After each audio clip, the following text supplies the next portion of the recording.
So hello everyone, काफ़ी month के बाद वीडियो आ रहा है और कोशिश करूँगी कि वीडियो आते रहे और हमेशा की तरह कोशिश में रहेंगे कि आपको अच्छी तरीक़े से केमिस्ट्री पढ़ा सकूं, समझा सकूं कि आखिर केमिस्ट्री में है क्या। ठीक है, तो आज की वीडियो में हम लोग केमिकल काइनेटिक्स के पार्ट 6 में आ चुके हैं, जहाँ पे हम लोग कोलिजन थ्योरी के बारे में डिस्कस करेंगे। ठीक है, तो काफ़ी अच्छा टॉपिक है, काफ़ी इम्पॉर्टेंट टॉपिक भी है और ये टॉपिक बहुत छोटा टॉपिक है पर which is very interesting topic. ठीक है, तो सबसे पहले कोलिजन थ्योरी का बात ही क्यों हुआ, कोलिजन थ्योरी में आखिर इस टॉपिक में हम लोग आए क्यों। ठीक है, आखिर क्या समझना था कि इस टॉपिक में हम लोग आए हैं। तो अगर केमिकल काइनेटिक्स में आप लोगों को याद होगा कि केमिकल काइनेटिक्स में हम लोग एक वर्ड जाने थे, that is ROR is directly proportional to ROR is directly proportional to concentration। इसका मतलब क्या था कि अगर कंसेंट्रेशन इंक्रीज होगा तो ROR भी इंक्रीज हो जाएगा। तो ये तो एक फैक्टर हम लोग ने डिफाइन कर दिया कि कंसेंट्रेशन कभी भी किसी भी रिएक्टेंट मॉलिक्यूल्स का इंक्रीज होगा तो रेट ऑफ रिएक्शन बढ़ जाता है। लेकिन वाई, यहाँ पे क्वेश्चन आता है कि क्यों। ठीक है, तो इस क्यों का जवाब ही किसने दिया, कोलिजन थ्योरी में। आपको इसी क्यों का जवाब आपको कोलिजन थ्योरी में मिलेगा कि आखिर ये जो कंसंट्रेशन इंक्रीज होने के कारण ROR इंक्रीज हुआ तो कैसे हुआ। ठीक है, सो मूव करते हैं। So basically what do you mean by collision theory.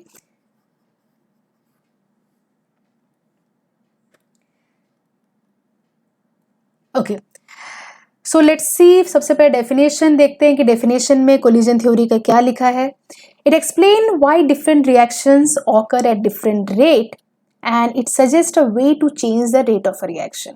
ठीक है, मैं इस डेफिनेशन में कुछ पॉइंट्स भी अंडरलाइन करूंगी, तो अगर आप नोट्स बना रहे हो तो आप भी उस पॉइंट्स को अंडरलाइन करिए क्योंकि वो पॉइंट्स जो है बहुत काफ़ी इंपॉर्टेंट है। तो the first point is the reacting particle must collide with one another. अगर किसी भी रिएक्टेंट मॉलिक्यूल को अगर वो प्रोडक्ट में कन्वर्ट होना है तो उस रिएक्टेंट मॉलिक्यूल को एक दूसरे से कोलाइड होना पड़ेगा ही, बिना कोलिजन के वो रिएक्टेंट प्रोडक्ट में कन्वर्ट नहीं होगा। ठीक है, और दूसरा क्या है, the rate of reaction depend upon the frequency of collision. It means कि भले ही कितने भी रिएक्टेंट मॉलिक्यूल कोलाइड हो, हर कोलिजन जो है प्रोडक्ट में नहीं बदलेगा। हर रिएक्टेंट का कोलिजन के कारण हर रिएक्टेड प्रोडक्ट में कन्वर्ट नहीं होंगे। किस पे डिपेंड करेगा, it depend upon the frequency of collision, कि कोलिजन का फ्रीक्वेंसी कैसा है, उसके बेसिस पे एक रिएक्टेंट का मॉलिक्यूल प्रोडक्ट में कन्वर्ट होगा। ठीक है, next, so what I said कि अगर एक रिएक्शन में एक रिएक्टेंट मॉलिक्यूल है, ऑब्वियसली उसमें कोलिजन होगा, तो हर एक रिएक्टेंट का मॉलिक्यूल्स का कोलिजन प्रोडक्ट में कन्वर्ट नहीं होगा। सिर्फ कुछ ही रिएक्टेंट के मॉलिक्यूल्स जो कोलाइड होंगे that will convert into a product. ठीक है, तो उसी को हम लोग क्या कहेंगे, सक्सेसफुल कोलिजन्स कहेंगे, या हम लोग उसको कहेंगे, एक वर्ड आएगा अफेक्टिव कोलिजन। ठीक है, सो सिर्फ जो अफेक्टिव कोलिजन होंगे वही कोलिजन प्रोडक्ट में कन्वर्ट होंगे और सारे collision of reactant molecule will not convert into a product. तो किसी भी रिएक्टेंट पार्टिकल के सक्सेसफुल कोलिजन कैसे होंगे, it should have collide. Obviously collide नहीं करेगा तो कैसे सब कुछ काम होगा। दूसरा, सफिशिएंट एनर्जी होना जरूरी है, और तीसरा, प्रॉपर ओरिएंटेशन। देखो, कोलिजन थ्योरी इंटरेस्टिंग मुझे क्यों लगता है ना, क्योंकि इसका जो कहानी है काफ़ी एक इंसान के लाइफ से भी मैच करता है। ठीक है, जैसे हर एक इंसान का अपना एक सपना होता है, अपना एक गोल होता है, तो हम लोग क्या करते हैं, उस गोल को अचीव करने के लिए मेहनत करते हैं। ठीक है, और क्या करते हैं, एक डिसिप्लिन में रहते हैं। तो जो इंसान मेहनत करता है और डिसिप्लिन में रहता है वही अपने गोल तक पहुंचता है। लेकिन अगर सारे थोड़ी ना पहुंचते, सबके अपने अपने सपने होते हैं, पर हर किसी के सपने पूरे नहीं होते, किसी किसी के सपने पूरे होते हैं। तो वो किसी किसी के अंदर ऐसा क्या यूनिक रहता है जो सबके अंदर नहीं रहता? They have the sufficient energy. उन लोग के पास एक सफिशियंट एनर्जी होता है, एक प्रॉपर एनर्जी होता है, और दूसरा प्रॉपर ओरिएंटेशन। ठीक है, they have the discipline in their life. तो सेम केमिकल रिएक्शन में भी वही होता है, एक रिएक्टेंट मॉलिक्यूल के पास एक सफिशिएंट एनर्जी होता है, उसी एनर्जी के हेल्प से वो अपना रिएक्टेंट मॉलिक्यूल्स को कोलाइड करता है, और एक प्रॉपर ओरिएंटेशन के कारण, एक प्रॉपर सजावट के कारण वो रिएक्टेंट प्रोडक्ट में कन्वर्ट होता है। ठीक है, सो पहले हम लोग कुछ इंपॉर्टेंट पॉइंट्स देख लेते हैं, and then I will explain you कि किस तरीके से कोलिजन थ्योरी होता है या किस तरीके से एक मॉलिक्यूल कोलाइड होता है। तो सबसे पहला पॉइंट आपका है that is it is for the gaseous reaction. Second, it explain the biomolecular reaction. Biomolecular reaction क्या होता है? जो दो मॉलिक्यूल्स के बीच में अगर रिएक्शन हो रहे हैं तो उसको हम लोग बायोमोलिकुलर रिएक्शन कहते हैं। दूसरा आपका नंबर ऑफ कोलिजन पर सेकेंड पर unit molecule is known as a collision frequency. इसको हम लोग Z से भी डिनोट करते हैं। This fourth point is very much important, तो इसको हम ना स्टार मार्क कर देते हैं। What it written? Only few collisions are responsible for converting a reactant into a product, and this few collisions are called as a affective collision. इस few collision को ही affective collision कहा जाता है। ठीक है, तो बेसिकली दो टाइप का कोलिजन है, एक अफेक्टिव है और एक इनफेक्टिव है। इनफेक्टिव कोलिजन से कभी भी एक रिएक्टेंट प्रोडक्ट में फॉर्म नहीं करेगा।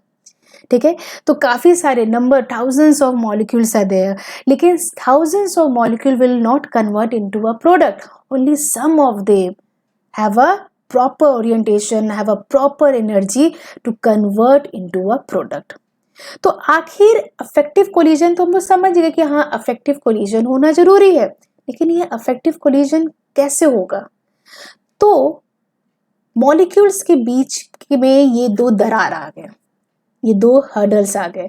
तो जैसे लाइफ में हम लोग के काफ़ी सारे ऑब्स्टिकल आते हैं एक अपने ड्रीम को अचीव करने के लिए, गोल को अचीव करने के लिए, तो हम लोग उस ऑब्स्टिकल्स को क्या करते हैं, एक एक करके ओवरकम करते जाते हैं। फाइनली हम लोग को अगर प्रॉपर डिसिप्लिन और प्रॉपर एनर्जी के साथ रहें तो हम लोग फाइनली अपने गोल को पा जाते हैं।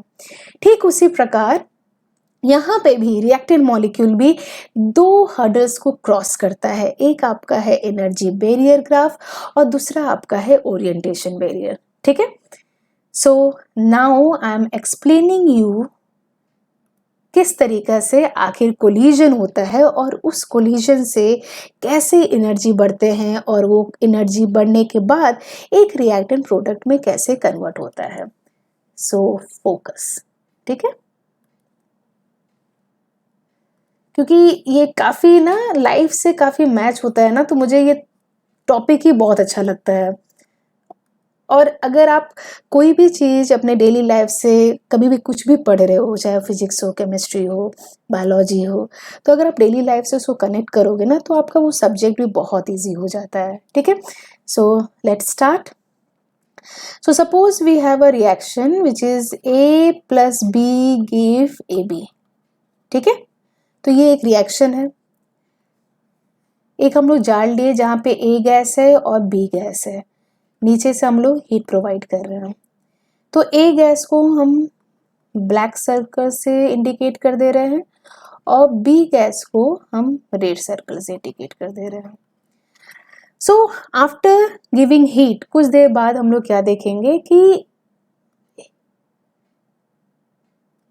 कुछ देर बाद ये molecule black and red circle they start colliding, क्योंकि हीट एनर्जी मिला है तो हीट एनर्जी पाते क्या हो जाएगा, कोलिजन स्टार्ट हो जाएगा। और जब भी मॉलिक्यूल्स मोशन में आ जाते हैं तो हम लोग का सबसे प्यारा एनर्जी का फॉर्मेशन हो जाता है, and that energy is a kinetic energy. तो ये एनर्जी तो होता है ना, अपनापन बताता है कि, क्योंकि ये एनर्जी हम लोग का बहुत पहले से साथ देना शुरू हो जाता है, काफ़ी छोटे क्लासेस से। ठीक है, तो जब भी क्या होता है, अब मॉलिक्यूल्स को जब हीट एनर्जी मिल गया है तो मॉलिक्यूल्स कोलाइड करना शुरू करेंगे। हर मॉलिक्यूल्स जो है एक मोशंस में आ जाते हैं, ठीक है। They will collide with each other, they will collide with the walls of a container, ठीक है। काफी जिगजैग मूवमेंट देखने को मिलता है, ठीक है। So basically this zigzag movement का भी एक अपना एक टर्म है which is a Brownian movement, ठीक है। इसके ऊपर अभी हम बात नहीं करेंगे, जस्ट ये वर्ड याद कर लो क्योंकि इस वर्ड को भी पूछा जाता है एग्जाम में, ठीक है। सो क्या होता है, काइनेटिक एनर्जी अब जनरेट हो चुका है। Now this kinetic energy will help the reactant molecule to cross the energy barrier graph, ठीक है। How, see, so this is a graph we have, यहाँ पे हम लोग एनर्जी प्लॉट कर देते हैं एंड हियर हम लोग प्रोग्रेस ऑफ रिएक्शन प्लॉट कर देते हैं, ठीक है। तो सपोज अगर हम एक्सोथर्मिक ग्राफ बना रहे हैं, एक्सोथर्मिक ग्राफ में क्या होता है बेटा, एक्सोथर्मिक ग्राफ में डेल एच जो होते हैं नेगेटिव होते हैं, और डेल एच कब नेगेटिव होगा, जब प्रोडक्ट का हीट कंटेंट ज्यादा होगा, देन प्रोडक्ट ऑफ कब होगा, जब रिएक्टेंट का heat content HP minus HR होता है ना, तो जब HR का हीट कंटेंट मतलब रिएक्टेंट का हीट कंटेंट ज़्यादा होगा देन प्रोडक्ट, तब हम लोग का डेल एच क्या आएगा, नेगेटिव आ जाएगा। तो हम लोग क्या करते हैं, रिएक्टेंट को थोड़ा सा ऊपर बनाते हैं। अब क्या होगा, जैसे हीट एनर्जी मिला so this molecules are start colliding with each other, collide करने के कारण मोशन जनरेट हुआ, मोशन जनरेट होने के कारण काइनेटिक एनर्जी जनरेट हुआ। अब ये धीरे धीरे एनर्जी बढ़ रहा है, बढ़ते बढ़ते बढ़ते बढ़ते एक ऐसा टाइम आएगा जब एनर्जी एकदम पीक लेवल पे अचीव कर जाएगा, ठीक है। अब पीक लेवल में जैसे रिएक्टेंट पहुंच जाता है, उस टाइम रिएक्टेंट एक बहुत ही अनस्टेबल स्टेट में पहुंच जाता है, ठीक है। क्यों, क्योंकि इसी स्टेट में, ठीक है, दिस अनस्टेबल स्टेट में ही आपका ओरिएंटेशन बैरियर क्रॉस करने का टाइम आ जाता है। So basically what happen at this place, so at this unstable at this place, ठीक है, इस पीक लेवल में अब रिएक्टेंट क्या हो गया, काफी unstable. Why, because of a, सबसे पहला पॉइंट है, सबसे तो ये अनस्टेबल हो जाता है, दूसरा ये आपका क्या हो जाता है, हाई एनर्जी हो गया इसमें, this is a first reason of its instability. और इसी अनस्टेबिलिटी प्लेस में, दिस इज अनस्टेबल प्लेस में क्या होता है, रिएक्टेंट अपने ओल्ड बॉन्ड को ब्रेक करते हैं और न्यू बॉन्ड को फॉर्म करते हैं। या आप कह सकते हो कि इसी जगह पे old bond is about to break and new bond is about to form, ठीक है। old bond is about to break and new bond is about to form, मतलब कि old bond टूटा भी नहीं है और new bond बना भी नहीं है।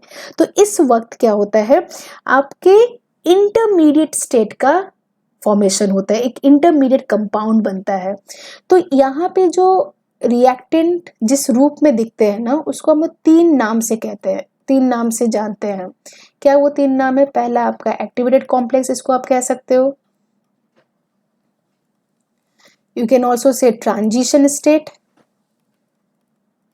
ठीक है, and last is a intermediate. आप ऑर्गेनिक केमिस्ट्री में जब हम लोग मैकेनिज्म पढ़ाते हैं तो काफी इंटरमीडिएट शब्द सुने होंगे, ठीक है। तो इंटरमीडिएट क्या होता है, बेसिकली यही इंटरमीडिएट है। तो इस टाइम क्या होता है, इसी टाइम आपके ओल्ड बॉन्ड टूटते हैं और न्यू बॉन्ड का फॉर्मेशन होता है, ठीक है। ओल्ड बॉन्ड टूटता है और न्यू बॉन्ड का फॉर्मेशन होता है, दैट इज वाई। तो एक ऐसा स्टेट है जहां पे दोनों बॉन्ड, एक ओल्ड और न्यू दोनों प्रेजेंट हुए हैं, and that is why it is very unstable, it is very highly energetic and it is most unstable. तो कोई भी अनस्टेबल में तो जिंदगी नहीं बिताना चाहता ना, सबको तो स्टेबिलिटी चाहिए अपने लाइफ में, हर किसी को स्टेबिलिटी चाहिए। तो अब क्या होगा, तो जैसे सबको स्टेबिलिटी चाहिए वैसे रिएक्टेंट मॉलिक्यूल्स को भी चाहिए। तो जब वो हाई एनर्जी लेवल पे, पीक एनर्जी लेवल पे जा चुके हैं, अब यहाँ पे क्या होगा, यही रिएक्टेंट अपने ओल्ड बॉन्ड और न्यू बॉन्ड से, मतलब कि उसी में एडजस्ट होने में यही रिएक्टेंट मॉलिक्यूल इस तरीके से अपने आप को ओरिएंट करेंगे, इस तरीके से अपने आप को सजाएंगे ताकि वो लोग इजीली ओल्ड बॉन्ड को हटा सके और न्यू बॉन्ड से जुड़ सके, ठीक है। तो क्या होता है, जैसे वो ओल्ड बॉन्ड से there is a 3D rotation, ठीक है, रिएक्टेंट मॉलिक्यूल्स का एक 3D रोटेशन होता है। सो उस रोटेशन में क्या होता है, उस ओरिएंटेशन में क्या होता है, ओल्ड बॉन्ड टूटता है और न्यू बॉन्ड का फॉर्मेशन होता है। तो उस टाइम क्या होता है बच्चा, उसी टाइम जैसे ओल्ड बॉन्ड टूट जाता है और न्यू बॉन्ड से फॉर्म्ड हो जाता है, आपका वो ओरिएंटेशन बैरियर ग्राफ वहीं पे ओवरकम हो जाता है and finally it decreases their energy. तो जैसे एनर्जी डिक्रीज होगा स्टेबिलिटी अचीव, एंड जैसे स्टेबिलिटी अचीव होगा आप देखोगे एक न्यू प्रोडक्ट का फॉर्मेशन हो जाएगा, ठीक है। सो क्या हुआ कोलिजन में, क्या हुआ कोलिजन थ्योरी में, कोलाइड होने लगा। After getting heat energy molecules start colliding, they achieve kinetic energy. Kinetic energy होते होते वो एक पीक एनर्जी लेवल पे चला जाता है, जहाँ पे ट्रांजिशन स्टेट, एक्टिवेटेड कॉम्प्लेक्स या इंटरमीडिएट स्टेट का फॉर्मेशन होता है। वहाँ पे ओरिएंटेशन बैरियर ग्राफ ओवरकम करने के बाद आपके एनर्जी डिक्रीज हो जाते हैं एंड फाइनली प्रोडक्ट का अचीवमेंट हो जाता है, ठीक है। तो कुछ इस तरीका से कोलिजन थ्योरी वर्क करता है। Clear? Okay, so let's see this thing. This diagram showing you ineffective and effective collision. So basically I want this reaction, that is NO plus O3 will give you NO2 plus O2, ठीक है, मुझे ये reaction चाहिए। तो अगर इस तरीके से रिएक्शन प्रोसीड होगा so this is a ineffective collision. क्यों? क्योंकि NO2 के लिए मुझे 2 रेड और एक ब्लू बॉल का जरूरत है। ये 2 रेड और एक ब्लू बॉल के कॉम्बिनेशन ही NO2 मुझे देगा। तो अगर इस तरीके से see this red and this red will react, so they will not going to form a 2 red and 1 blue ball, ठीक है। तो ये और रेड दोनों साथ साथ में है तो दोनों अटैक होके ऐसे बन जाएंगे and finally blue and red, ठीक है। तो दिस इज ए इनएफेक्टिव कोलिजन, ये इनएफेक्टिव कोलिजन है। और वहीं पे ये पार्ट जो आप देख रहे हो, अगर ये ब्लू पार्ट यहाँ से अटैक होगा तो this blue and this 2 of red will attack and they will form a 2 red and 1 blue combination, and this red another react with another red and they form a another combination. तो ये जो collision हुआ ना, जो effective collision हुआ वो कैसे हुआ, यही जो बॉल है, जो ब्लू बॉल या रेड बॉल है, वो इस तरीके से अपने आप को रोटेट करेगा, ठीक है, कि एक प्रॉपर ओरिएंटेशन में लाके then they break their old bond and form the new bond. Clear? This is known as a orientation barrier, इसी को हम लोग ओरिएंटेशन कहते हैं। Okay, so next we will move toward exothermic and endothermic graph. सो अगर आप ये रिएक्शन देख रहे हो, ठीक है, तो इस ग्राफ में आपको कुछ न्यू वर्ड्स दिख रहे होंगे, कुछ सिंबल दिख रहे होंगे। तो let me first tell you all the meaning of symbol, क्या क्या क्या डिनोट कर रहा है। सो यहाँ पे आप ये जो लिखा है it mean activation energy, okay. ETH means threshold energy. Del H, you know that is the energy heat changes. HP is the product heat. HR is the reactant heat. Okay. Okay, यहाँ पे जो आप F देख रहे हो this is for the forward reaction and ये जो B है this is for the backward reaction. So let me explain you this graph. मैं इस ग्राफ को पहले यहाँ एक्सप्लेन कर देती हूँ एंड देन हम लोग उस ग्राफ में जंप करेंगे, ठीक है। So I am explaining here exothermic graph. Exothermic graph में और इंडोथर्मिक ग्राफ में काफ़ी चेंजेस नहीं है, काफ़ी डिफरेंसेस नहीं है, जस्ट रिएक्टेंट एंड प्रोडक्ट का जो एनर्जी लेवल है वो कम ज़्यादा है, ठीक है। तो मैं यहाँ पे आपको एनर्जी एक्सोथर्मिक ग्राफ का एनर्जी बैरियर ग्राफ शो करती हूँ, ठीक है। सो सी, अगर आप एक्सोथर्मिक ग्राफ समझ जाओगे ना तो इजीली आप इंडोथर्मिक ग्राफ भी जान जाओगे। सो Okay, before explaining the graph, let me tell you about the word कि वो वर्ड क्या था. That is the threshold energy किसको कहते हैं और एक्टिवेशन एनर्जी किसको कहते हैं. थ्रेशोल्ड एनर्जी क्या होता है बेटा? Threshold energy, it is the minimum kinetic energy required molecule must have to bring about the effective collision. मतलब किसी केमिकल रिएक्शन के रिएक्टेड मॉलिक्यूल्स में इतना एनर्जी तो होना ही है, तभी वो रिएक्टेंट को प्रोडक्ट में कन्वर्ट करेगा. ठीक है, अगर आपको सिंपल लैंग्वेज में मैं समझाऊं तो आप कह सकते हो कि जैसे हम लोग के घर में लाइट है, ठीक है, हर एक लाइट के पीछे आप देखोगे उसके रिस्पेक्टिव वोल्टेज लिखा रहता है. अगर आप उतना वोल्टेज प्रोवाइड करोगे तभी वो लाइट जलेगा, अदरवाइज वो लाइट नहीं जलेगा. ठीक उसी प्रकार एक केमिकल रिएक्शन में तभी रिएक्टेंट प्रोडक्ट में कन्वर्ट होगा जब उसको एक मिनिमम काइनेटिक एनर्जी मिलेगा. And this minimum kinetic energy is known as a threshold energy. Clear? Next we have a activation energy.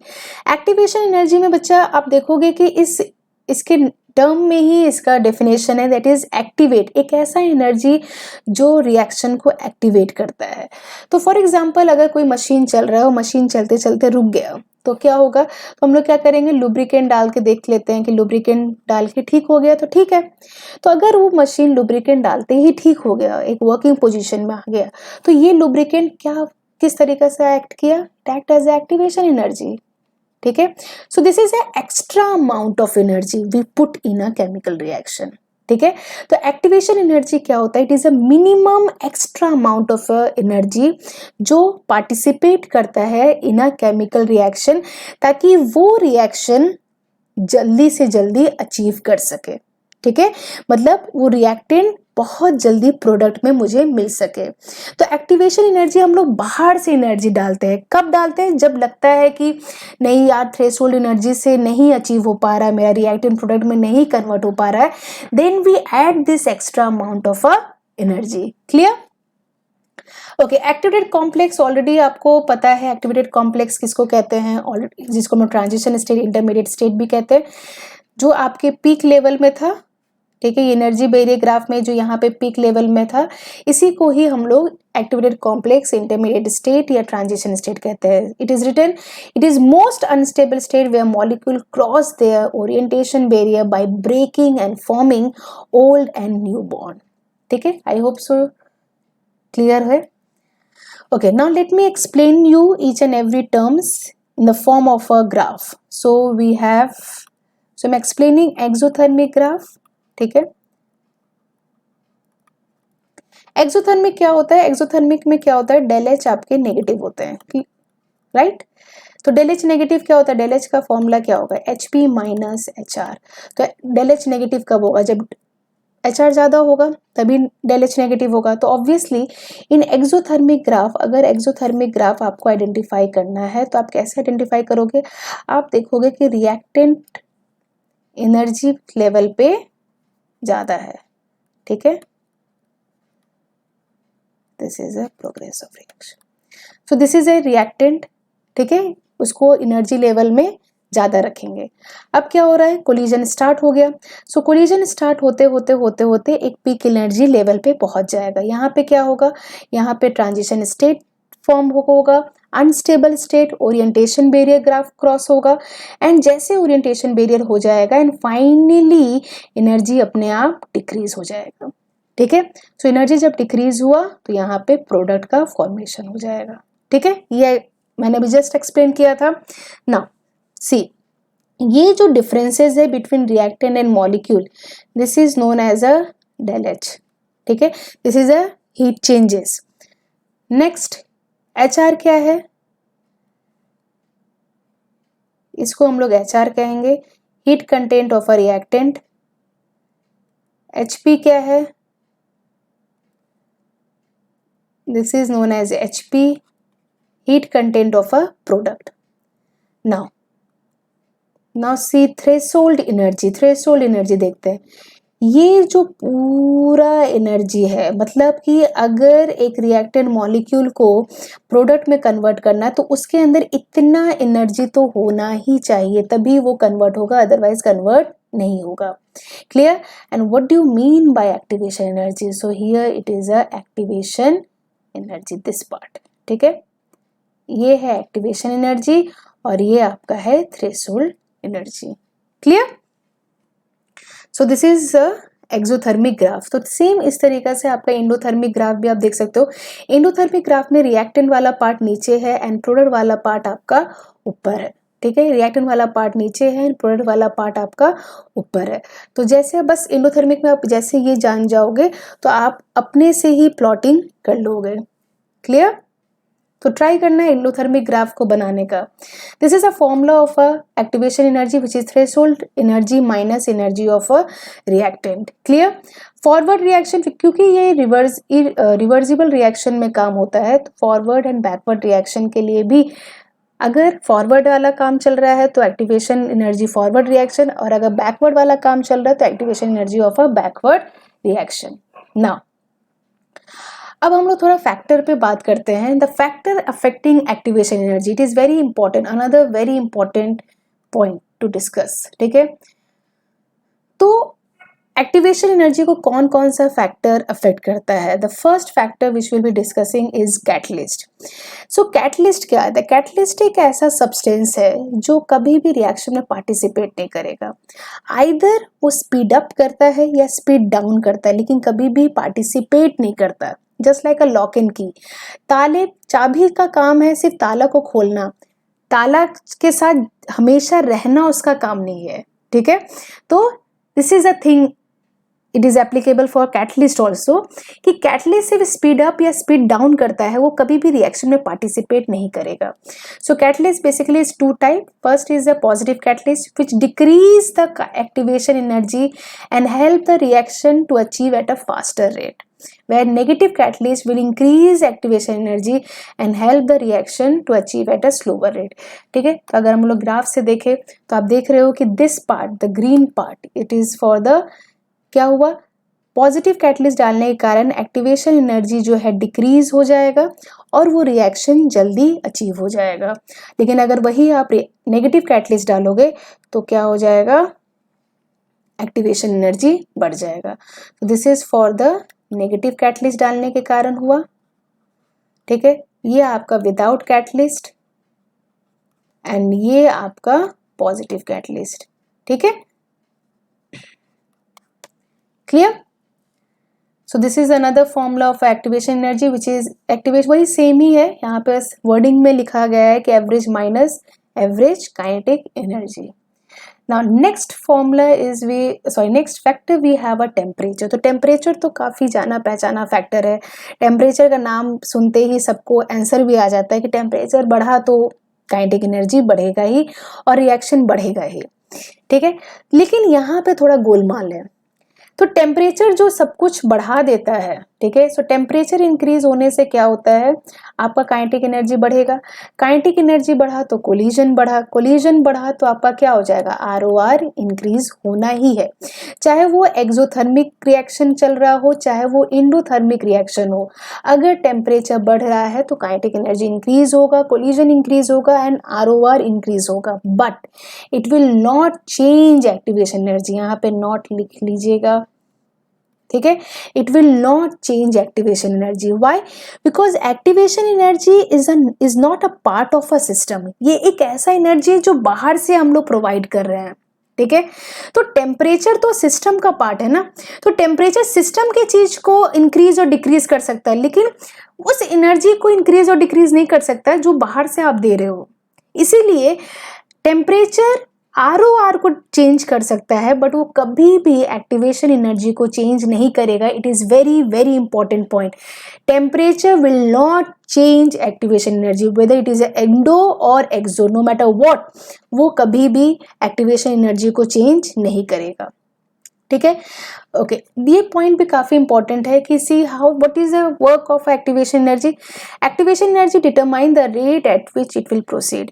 अगर एक्टिवेशन एनर्जी ज्यादा है तो आपका रिएक्शन बहुत स्लोअर रेट में आगे बढ़ेगा, और अगर एक्टिवेशन एनर्जी कम है तो आपका रिएक्शन बहुत ही फास्टर रेट में आगे बढ़ते जाएगा। क्लियर? इसी तरह हम लोग के बॉडी में भी है, हम लोग की बॉडी में एक्टिवेशन एनर्जी काफ़ी लो होता है। दैट इज़ वाई हम लोग का जो कैटलिस्ट है, जो एंजाइम है, they work at a very faster rate, ठीक है, क्योंकि हम लोग अपने बॉडी से रिस्क भैया, क्योंकि हम लोग को ना, हम लोग के बॉडी को हमेशा क्विक रिस्पॉन्स चाहिए, हर एक चीज़ का क्विक रिस्पॉन्स चाहिए। तो हम लोग के बॉडी में जो रिएक्शंस होते हैं, उनके जो एक्टिवेशन एनर्जी होते हैं वो काफ़ी लो होते हैं, जिसके कारण हम लोग का रिएक्शन जो है बहुत ही क्विक वे में होता है। We get the product at a very faster rate. Clear? So all this we have for the collision theory. तो बेसिकली आई थिंक सो आप लोगों को कोलिजन थ्योरी समझ आया होगा कि कोलिजन थ्योरी होता क्या है। So it is very important topic. Make notes properly, notes आप बनाइए, नोट्स जितना अच्छा से बनेगा उतना अच्छा से आपको टॉपिक एट द एंड, मतलब कि जब एग्ज़ाम सामने आएगा तो उतना अच्छा से आप रिवाइज कर पाओगे, ठीक है। So this much we have for the collision theory.